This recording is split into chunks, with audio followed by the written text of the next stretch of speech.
10 ವರ್ಷ ಆಗಿ ದೇವಸ್ಥಾನ ಉದ್ಘಾಟನೆ ಆಗಿ ಹಾಗೂ ವೈಕುಂಠ ಏಕಾದಶಿ ಇವತ್ತು ನಡೀತಾ ಇದೆ. ದೇಶಾದ್ಯಂತ ರಾಜ್ಯಾದ್ಯಂತ ನಡೀತಾ ಇರೋ ದೇವಸ್ಥಾನ ಇವತ್ತು.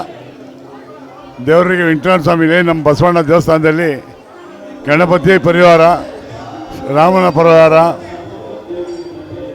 ಈಶ್ವರ, ಪದ್ಮಾವತಿ ಶ್ರೀನಿವಾಸ ಎಲ್ಲ ಇದೆ. ಇವತ್ತು ವಿಜೃಂಭಣೆಯಿಂದ ವೈಕುಂಠ ಏಕಾದಶಿ ನಡೀತಾ ಇದೆ. ತಮಗೆಲ್ಲ ಧನ್ಯವಾದಗಳು. ಎಲ್ಲ ಜನ ಭಕ್ತಾದಿಗಳು ಬಂದು ಇವತ್ತು ಚೆನ್ನಾಗಿ ನಡೆಸ್ಕೊಡ್ತಾ ಇದ್ದಾರೆ. ಇನ್ನೂ ವಿಜೃಂಭಣೆ ನಡೆಯೋಕ್ಕೆ ನೀವೆಲ್ಲ ನಮ್ಮ ದಾರಿ ಕಮಲಾರದ ಜನತೆ ಹೊರತು ಅಂತ ಕೇಳ್ಕೊಳ್ತಾ ಇದ್ದೀನಿ. ನಮ್ಮ ನಾಯಕರಾದಂಥ ಗೋಪಾಲಣ್ಣವರು ಇವಾಗ ತಾನೇ ಬಂದು ಬೆಳಗ್ಗೆ ಒಂದು ಸಾರಿ, ಇವಾಗ ಒಂದು ಸಾರಿ 2 ಸಾರಿ ಬಂದು ಹೋಗಿದ್ದಾರೆ. ಅವ್ರು ಕೂಡ ಪದ್ಮ ಹೇಮಂತ ಗೋಪಾಲೆ ಅವರು, ಈ ಭಾಗದ ಮಾಜಿ ಕಾರ್ಪೊರೇಟರ್ ಅಂತ ಪದ್ಮಾವತಿ ಶ್ರೀನಿವಾಸು, ನಮ್ಮ ಸಂಘದ ಎಲ್ಲ ಮುಖಂಡರು ಸೇರಿ ಉನ್ನತವಾಗಿ ನಡ್ಸ್ಕೊಂಬರ್ತಾ ಇದ್ದೀವಿ. ಇದಕ್ಕೆಲ್ಲ ಸಹಕಾರ ನಮ್ಮ ಕಮಲಾರದ ಜನತೆ, ನಾಡಿನ ಜನತೆ, ಕ್ಷೇತ್ರ ಜನತೆಗೆ ಒಳ್ಳೆಯದಾಗಲಿ ಅಂತ ನಾನು ಕೇಳ್ಕೊಳ್ತಾ ಇದ್ದೀನಿ.